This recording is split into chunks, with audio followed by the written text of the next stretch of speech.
ça fait déjà plus de 4 mois qu'on y est et c'est pas fini.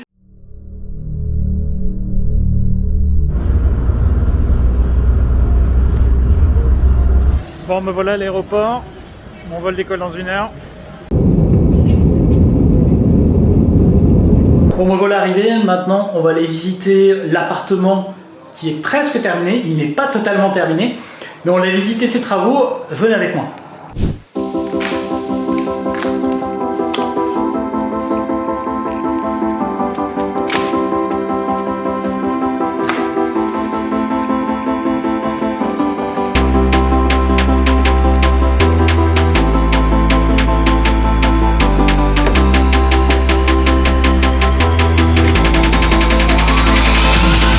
Ça y est, on est arrivé. J'entends déjà le clocher.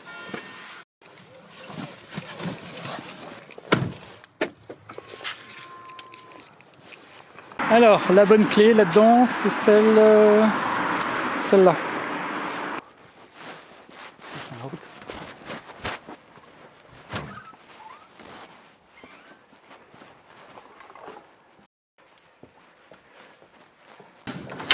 Colonne électrique toute neuve. Ça a coûté 15 000 balles l'affaire.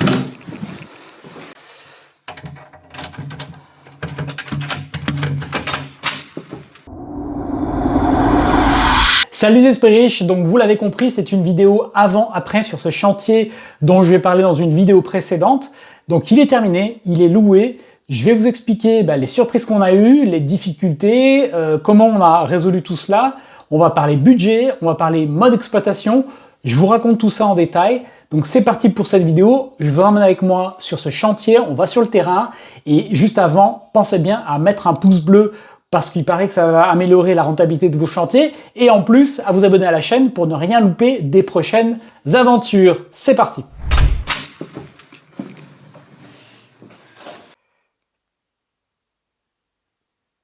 Alors là, pour vous rendre compte un petit peu de ce qui a été fait, donc la poutre qui était là a été entièrement repeinte en blanc mat, ce qui la présente plutôt bien. Évidemment, la cuisine, je vais vous la commenter, mais voilà, donc elle est quasiment finie. Ici, c'est l'emplacement pour la machine à laver qui est juste là. Voilà, on a un four, plaque, hotte, un peu de rangement, le caisson micro-ondes avec la prise qui va bien derrière. Et voilà, pour une cuisine en 2 parties avec... de l'autre côté, ce truc-là, ce bout-là avec un petit emplacement pour le frigo. Si la personne veut mettre un frigo plus grand, elle peut le mettre dans l'angle là-bas, il y a une prise. Voilà, et puis on retrouve évidemment le célèbre bleu, on va le rebaptiser le bleu Michael Ferrari, qui est là, qui donne une petite couleur dans cet appartement. La belle ampoule, ça c'est traditionnel aussi, c'est très important. Donc l'évacuation sous la fenêtre a été bouchée, et puis voilà. J'ai fait venir un maçon là qui m'a restauré ces pierres. Donc, vous voyez ça, c'est pas grand chose, mais ça rend bien. C'est joli visuellement. Ça fait un petit clin d'œil à l'historique du bâtiment. Évidemment, on a une VMC ici et il y a la même VMC dans la salle de bain. Alors là-dessus, il s'est passé quelque chose dont on s'est rendu compte, enfin l'artisan. Je vous l'explique brièvement, je vais vous montrer là où, on va aller voir, ça va être plus parlant. Allez, on va aller voir ça. Donc c'est un peu spécial, l'accès là-haut. Pas que je me casse la figure, et vous allez voir. Donc, on est dans les combles, ici, et voilà ce qui se passe, c'est ça. Ce qui se passe, c'est ça, c'est que la VMC elle est là, et elle a été posée sur le sol. Donc en fait, quand on l'allume, ça fait un boucan d'enfer, ça résonne. Et ce qu'a fait le locataire, c'est qu'il ne l'allumait jamais. Donc là, il faut évidemment la suspendre. La bonne pratique, c'est de la suspendre aux poutres pour limiter les vibrations. Je ne sais pas si vous entendez, mais je vous fais écouter la VMC.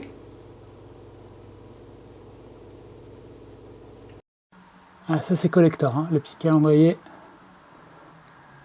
J'en profite pour vous signaler que mes formations sont éligibles au CPF, compte personnel de formation, ce qui fait que vous pouvez bénéficier d'une prise en charge jusqu'à 100% pour vous former.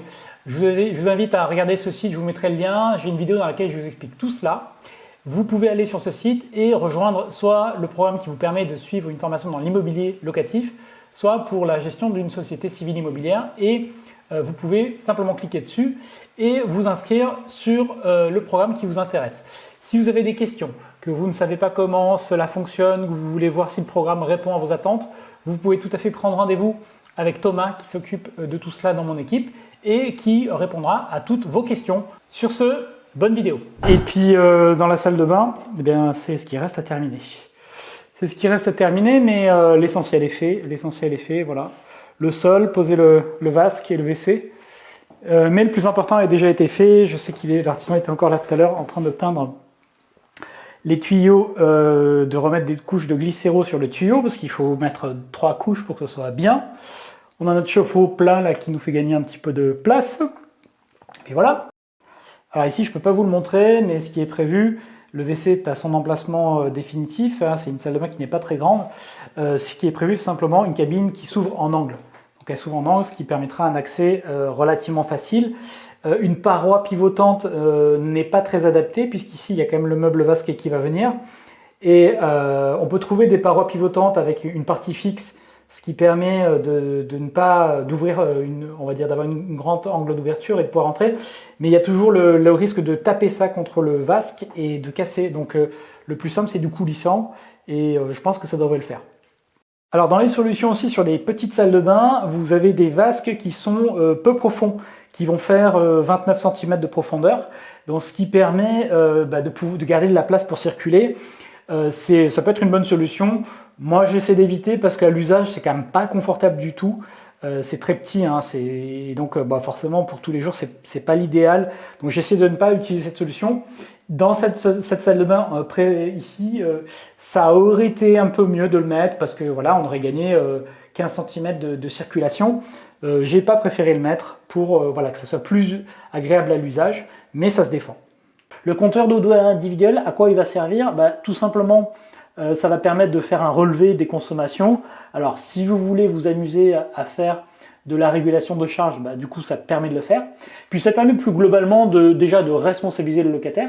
Et puis, si jamais vraiment il y a un gros abus, là, voilà, on pourra appliquer une régulation. Néanmoins, déjà de savoir qui consomme quoi. C'est impossible sans un compteur individuel, donc c'est pour ça que j'en mets. C'est toujours mieux un compteur comme ça coûte quelques dizaines d'euros, ça coûte rien du tout, c'est pas le prix. Donc voilà, ça c'est une petite amélioration à faire à chaque fois.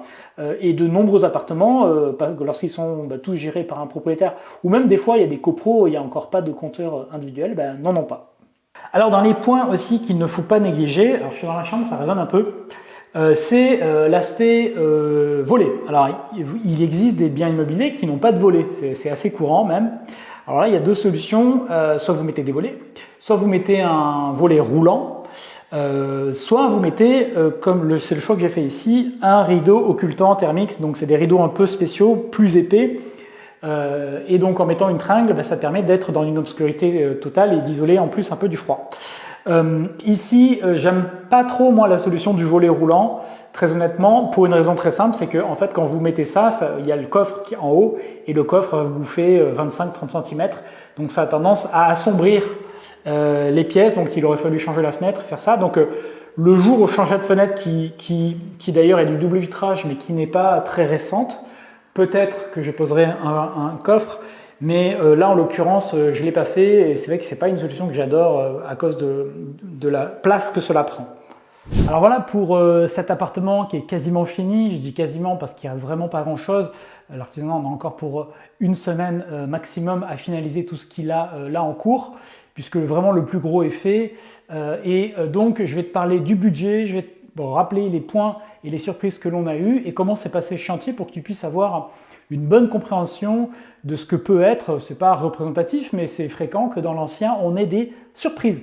Et donc, je vais te parler de tout ça. Donc, cet appartement, donc, il a été libéré au mois de mars. Au moment où j'enregistre cette vidéo, on est au mois de novembre, donc tu vois qu'il s'est passé 6 mois. Là, ça va être livré là tout prochainement.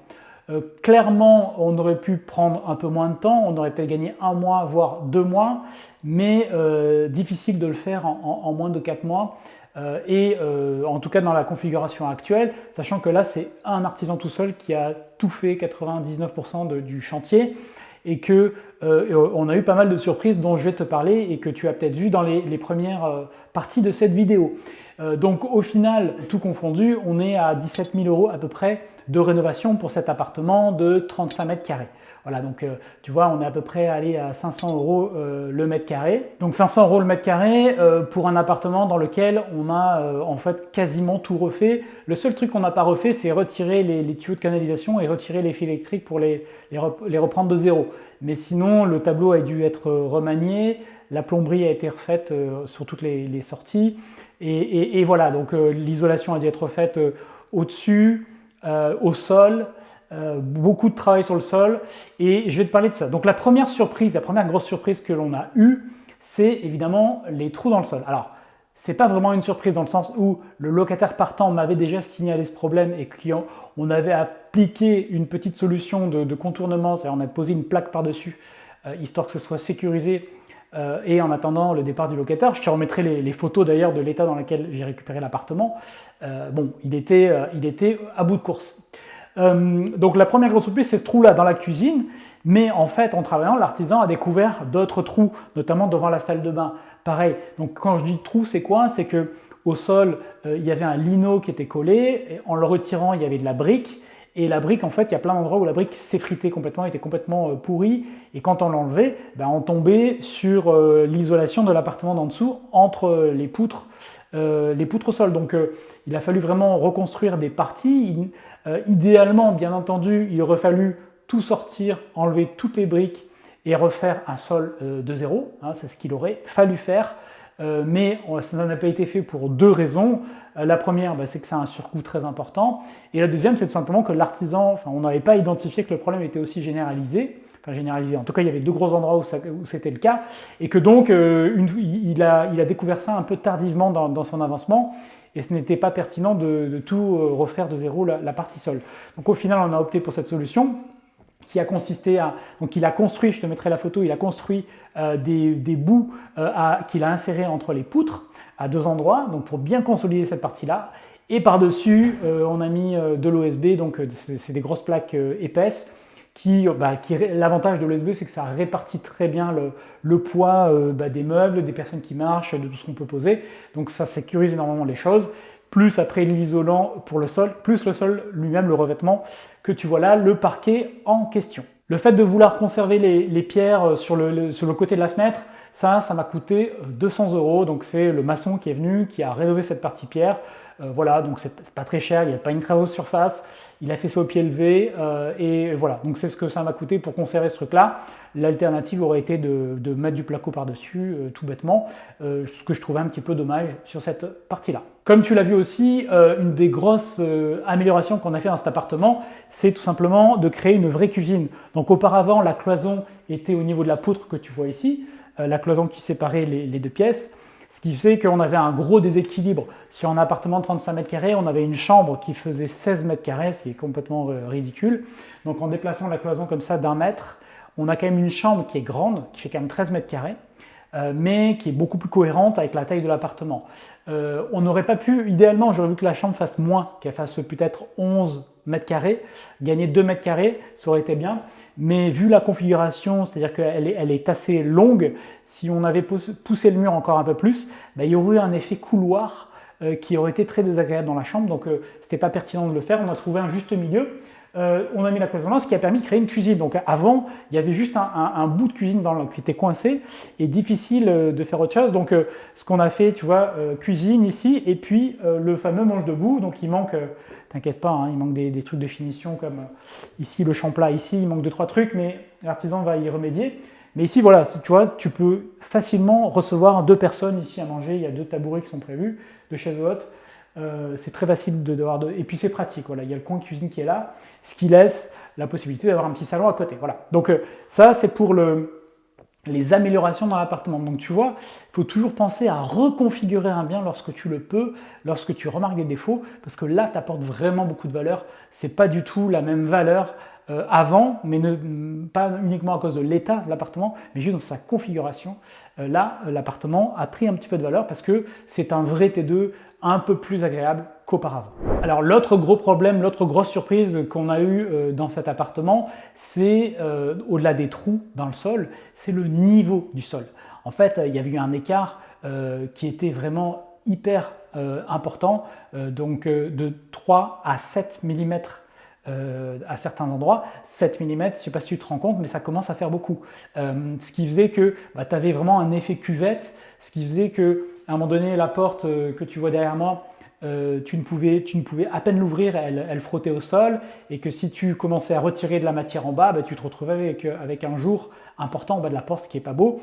Et en plus, la sensation de se déplacer dans un appartement où il y a un dénivelé important est vraiment désagréable. Voilà. Donc là, en faisant tout ce qu'il a fait, il a pu compenser.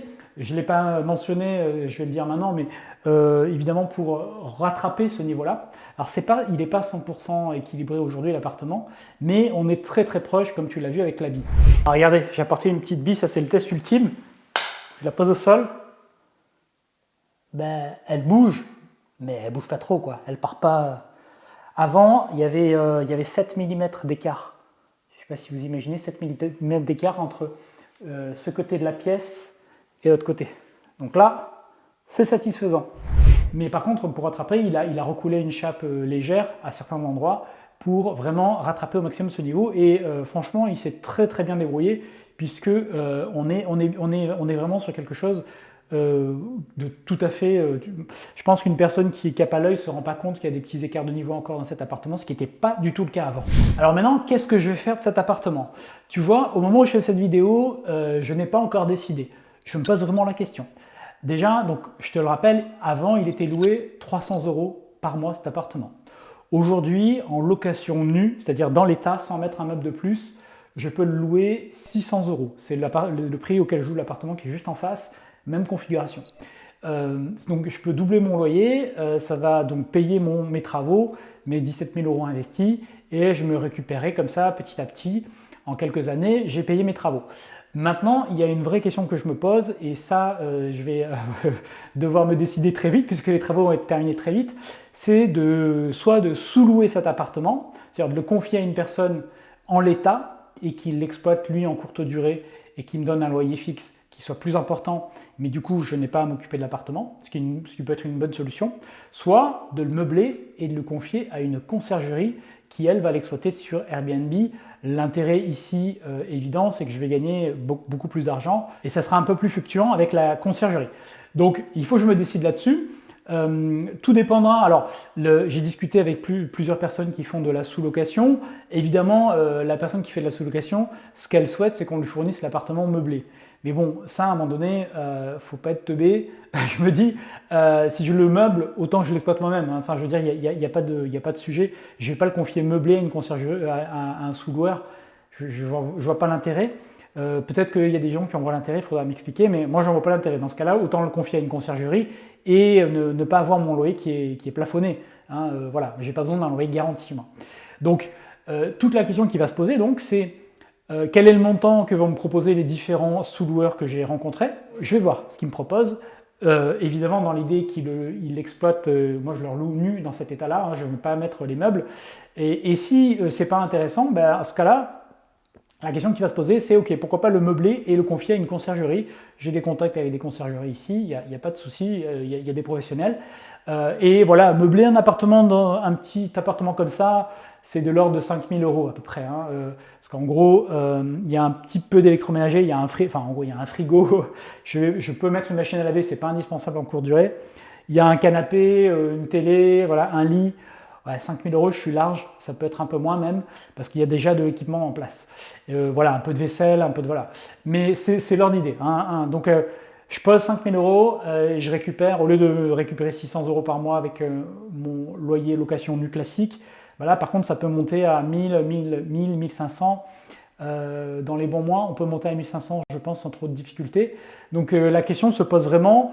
1500, je parle après frais de la conciergerie. Hein. Donc, ça peut monter assez haut. 1500 dans les très bons mois, évidemment. Hein. Bon, voilà, vous aurez compris. Voilà, à voir tout ça, sachant que c'est un bon appartement, qu'il est bien isolé.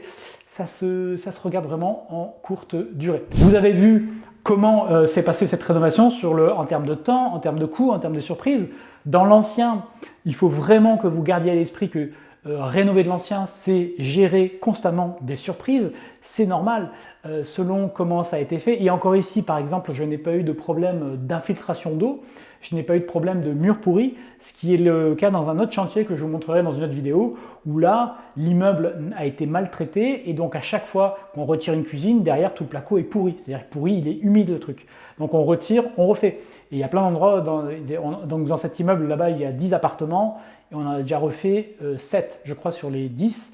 Et à chaque fois, c'est la même chose. Hein. Donc, il n'y a pas de ventilation, il y a eu des infiltrations, donc c'est une catastrophe pour les appartements. Ici, ce n'était pas le cas. Ici, on avait vraiment eu ce problème du sol et les trous et le niveau qui nous a fait perdre beaucoup de temps. Et voilà, l'artisan, je sais qu'il bosse très bien, il est à des prix raisonnables.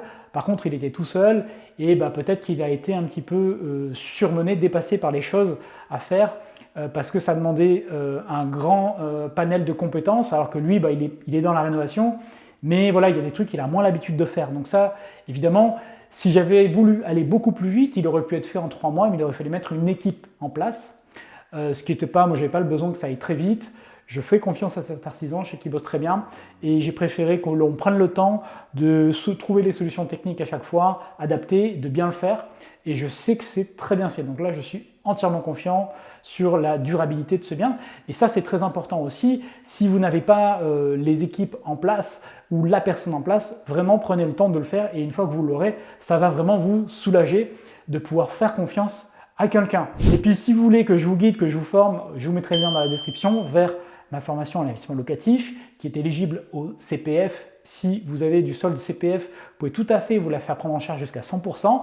Il y a un module travaux, un gros module travaux dans cette formation dans lequel on rentre en détail sur plein d'aspects ici que je n'ai pas forcément le temps d'évoquer, sur la déco et sur plein de choses. D'ailleurs, dans la formation, je fournis même des listes prêtes à l'emploi de meubles, de matériel, de référence, de tout plein de choses que j'ai l'habitude d'utiliser. Alors voilà, vous l'aurez compris, ce chantier est maintenant terminé, il est même loué.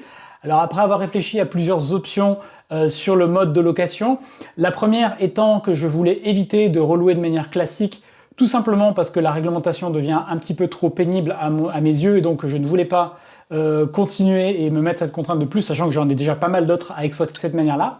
Donc je cherchais une manière d'avoir moins de gestion, d'être plus rentable et d'y passer moins de temps. Donc du coup, mes choix sont naturellement orientés vers plutôt de la sous-location. Alors j'avais l'option évidemment de meubler le truc moi-même et l'exploiter moi-même, mais je vous avoue que le temps que ça demande ne m'intéresse mais pas du tout en fait. Donc il est parti en sous-location, il est sous-loué 680 € par mois, charges comprises. Donc auparavant, avant les travaux, il était loué 300 € par mois cet appartement. Donc on n'a plus que doublé le loyer, malgré les travaux qui ont été quand même assez conséquents puisqu'on a quasiment tout refait. Tous les problèmes techniques que j'ai évoqués ont évidemment été résolus. La VMC a été remplacée et suspendue correctement. Donc c'est un appartement qui est évidemment dans un très très bon état aujourd'hui, qui est même isolé par rapport à la situation de départ, parce qu'il n'y avait pas d'isolation notamment du plafond. Donc voilà, beaucoup d'améliorations dans la qualité de ce bien, qui, je le suis certain, sera très très bien exploité en location courte durée, parce que je l'ai sous-loué à quelqu'un qui va l'exploiter en location courte durée. Moi, l'avantage, c'est que je n'en entendrai pas parler. Bien évidemment, les personnes qui font la location courte durée elles-mêmes vont me dire « Mais Mickaël, t'es fou, t'aurais dû exploiter toi-même, tu aurais gagné plus ». Certainement, mais j'aurais eu aussi beaucoup plus d'emmerdes, beaucoup plus d'interruptions, de trucs à gérer, etc. Donc tous ceux, en fait, dont je ne veux pas. Donc voilà, c'est une solution qui me convient très bien. D'ailleurs, avec cette personne, c'est un test sur ce bien-là, et si ça se passe bien, eh bien, il y aura d'autres appartements que je vais basculer dans ce mode de location avec cette personne-là, probablement. J'ai vu plusieurs personnes, et effectivement, j'ai eu différentes propositions, dont certaines n'étaient pas franchement très intéressantes, puisqu'elles étaient quasiment, enfin, elles étaient inférieures à ce que j'aurais pu louer en location nue sur le marché. Donc, quel est l'intérêt pour moi? Je le vois pas trop, très honnêtement. Donc, je préférais avoir une proposition où je puisse louer un peu plus cher que ce que j'aurais en location nue. Là, on n'est pas beaucoup plus cher avec ce loyer-là, mais quand même. Et puis surtout, avoir de la stabilité, c'est-à-dire je n'aurai plus de locataires à gérer et le preneur va s'occuper de l'entretien du bien. Donc voilà pour les choix que j'ai faits. Je vous montrerai d'autres photos. Enfin, vous avez vu que c'est un chantier complet. Donc, comme j'en ai fait, j'allais dire des dizaines, ouais, quand même, hein, sur le patrimoine, je commence à avoir rénové une très grande partie des appartements. Je n'ai plus d'appartements qui nécessitent autant de travaux. C'était le pire qu'il me restait. J'ai vu dans les commentaires sous la vidéo précédente des gens qui aussi se demandaient pourquoi. C'est tout simplement quand il y a un locataire en place, on ne peut pas faire de travaux, donc c'est impossible de le faire dans ces cas-là. Et j'ai attendu que le locataire s'en aille pour pouvoir refaire cet appartement. Et donc c'était le dernier. Et donc maintenant, je n'ai plus qu'à profiter de la vie et de siroter mes petits cocktails au bord de la plage, en roulant évidemment au bord avec ma voiture de sport, à ne rien faire de mes journées, vous l'aurez compris, c'est ironique. Portez-vous bien, faites de beaux chantiers, obtenez de la rentabilité, et dans tous les cas, je vous dis à très bientôt pour de nouvelles aventures. Salut!